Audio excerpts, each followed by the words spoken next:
Hi അസ്സലാമു അലൈക്കും welcome back. ഇത് നമ്മുടെ റെസിപ്പി പുറം നല്ല ക്രിസ്പി ആയിട്ടുള്ള ഉള്ളിൽ നല്ല സോഫ്റ്റ് ആയിട്ടുള്ള അടിപൊളി ടേസ്റ്റുള്ള ഒരു വടിൻ്റെ റെസിപ്പിയാണ്. നല്ല സിമ്പിളാണ് ഉണ്ടാക്കിയെടുക്കാനായിട്ട്, കിടിലൻ ടേസ്റ്റുമാണ്. അപ്പോൾ അതെങ്ങനെ ഉണ്ടാക്കിയെടുക്കാൻ നോക്കാം. അതിന് മുന്നായിട്ട് ഈ ചാനൽ ആദ്യം നിങ്ങൾ കാണുന്നുണ്ടെങ്കിൽ, നിങ്ങൾക്ക് ഇഷ്ടമായെന്നുണ്ടെങ്കിൽ പ്ലീസ് ഒന്ന് സബ്സ്ക്രൈബ് ചെയ്ത് സപ്പോർട്ട് ചെയ്യണേ. ആദ്യം തന്നെ ഇതിലേക്ക് വേണ്ടിയിട്ട് ഒരു മിക്സിൻ്റെ ജാർ എടുക്കുക. ഇതിലേക്ക് 250 ml കപ്പിൽ ഒരു കപ്പ് റവ ചേർത്ത് കൊടുക്കാം. ഞാനിവിടെ വറുത്തിട്ടുള്ള റവയാണ് കേട്ടോ എടുത്തുള്ളൂ. നിങ്ങൾക്ക് വേണമെങ്കിൽ വറുക്കാത്ത റവ വേണമെങ്കിൽ എടുക്കാവുന്നേ ഉള്ളൂ. പിന്നെ വറുത്തിട്ടുള്ള റവ എടുക്കുകയാണെങ്കിൽ ഒട്ടും എണ്ണ കുടിക്കൂല കേട്ടോ. അതിന് വേണ്ടിയിട്ടാണ് വറുത്തിട്ടുള്ള റവ എടുക്കുന്നത്.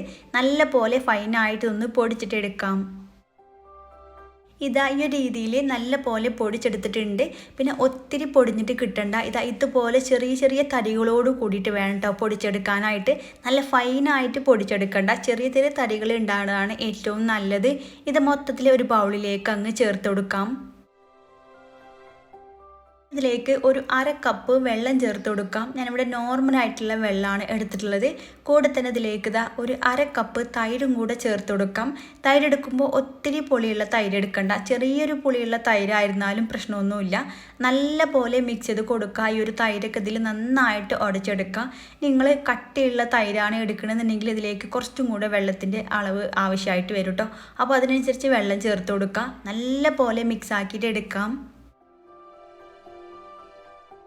ഈ രീതിയിൽ നല്ല പോലെ മിക്സ് ആക്കി യോജിപ്പിച്ചെടുത്തിട്ടുണ്ട്. ഈ ഒരു തിക്നെസ് ആണ് കേട്ടോ ഇതിന് വേണ്ടത്. ഇത്രയും കട്ടിയായിട്ട് കിട്ടണം. ഇനി ഇത് അടച്ചു വെച്ച് കൊടുക്കുക. എന്നിട്ട് ഏകദേശം ഒരു 20 മിനിറ്റ് റെസ്റ്റ് ചെയ്യാനായിട്ട് മാറ്റി വെക്കാം. സമയമില്ല എന്നുണ്ടെങ്കിൽ ഒരു 15 മിനിറ്റ് മാറ്റി വെച്ചാലും മതിയാകും. ഇതവിടെ ഇരിക്കട്ടെ. ഇതിവിടെ ഒരു 20 മിനിറ്റ് കഴിഞ്ഞിട്ടുണ്ട്. ഇനി ഒന്ന് തുറന്ന് നോക്കുക. നല്ല പോലെ കട്ടിയായിട്ട് ഇതിൽ ചേർത്തിട്ടുള്ള ആ ഒരു വെള്ളമൊക്കെ നല്ല പോലെ റവ വലിച്ചെടുത്തിട്ടുണ്ട്. ഇതുപോലെ തിക്കായിട്ടുണ്ടാകും കേട്ടോ. ഇത്രയും തിക്കായിട്ട് കിട്ടണം. ഇനി ഇതവിടെ ഇരിക്കട്ടെ.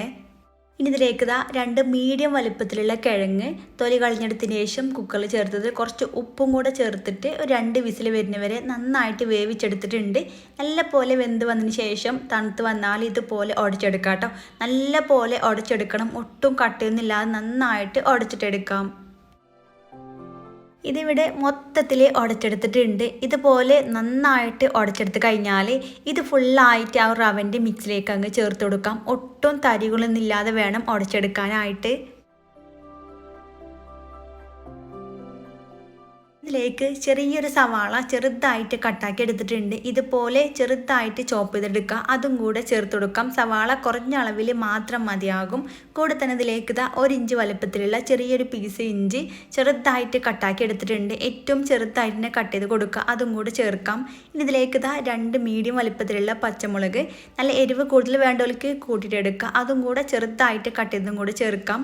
കൂടെ തന്നെ 2 തണ്ട് വേപ്പില കട്ടാക്കി എടുത്തതും, ഇനി കുറച്ച് കൂടുതൽ അളവിൽ മല്ലിയില കട്ടാക്കിയതും കൂടെ ചേർത്ത് കൊടുക്കാം.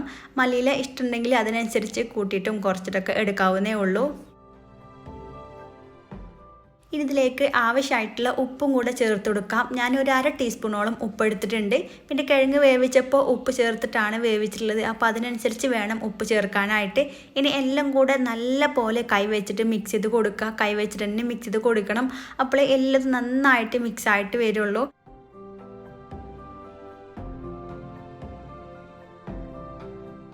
ഇതിവിടെ നന്നായിട്ട് മിക്സ് ആക്കി യോജിപ്പിച്ചെടുത്തിട്ടുണ്ട്.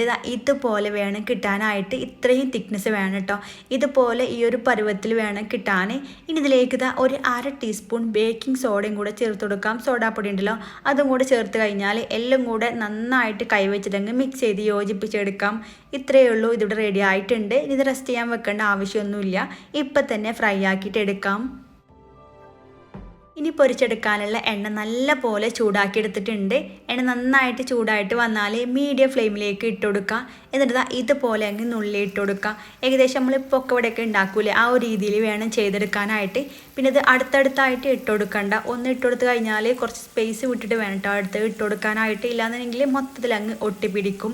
ഇതുപോലെ ഫ്രൈ ആക്കി എടുക്കുക. ഒറ്റ പ്രാവശ്യം തന്നെ ഒത്തിരി ഉണ്ടാക്കി എടുക്കാൻ വേണ്ടി പറ്റും.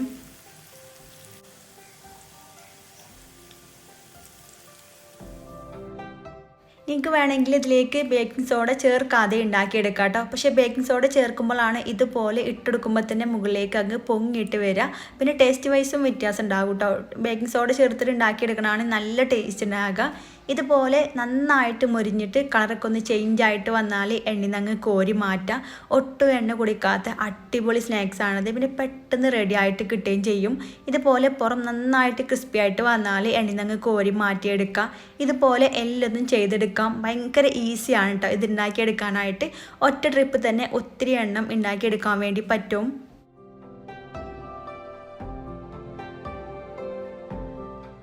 ചൂടോട് കൂടിയിട്ട് കഴിക്കാനായിട്ട് അടിപൊളി ടേസ്റ്റാണ്. ചൂടാറി കഴിഞ്ഞാൽ ടേസ്റ്റ് ഉണ്ടാവും, പക്ഷേ ഇതിൻ്റെ ക്രിസ്പിയൊക്കെ പോയി കിട്ടും കേട്ടോ. അപ്പോൾ ചൂടോട് കൂടിയിട്ട് ഉണ്ടാക്കിയെടുക്കുക. നിങ്ങൾക്ക് വേണമെങ്കിൽ കൂടെ ചട്നിയും കൂടെ ഉണ്ടാക്കിയെടുക്കാവുന്നേ ഉള്ളൂ. അടിപൊളി ടേസ്റ്റാണ്. എല്ലാവരും ഉണ്ടാക്കി നോക്കുക, എന്നിട്ട് കമൻറ്റ് അറിയിക്കാൻ മറക്കരുത്. വീഡിയോ ഇഷ്ടമായെന്നുണ്ടെങ്കിൽ ലൈക്ക് ചെയ്യുക, ഫ്രണ്ട്സിനും ഫാമിലിക്കും ഷെയർ ചെയ്ത് സപ്പോർട്ട് ചെയ്യുക. വീണ്ടും അടിപൊളിയായിട്ടുള്ള റെസിപ്പി ആയിട്ട് കാണാം. താങ്ക്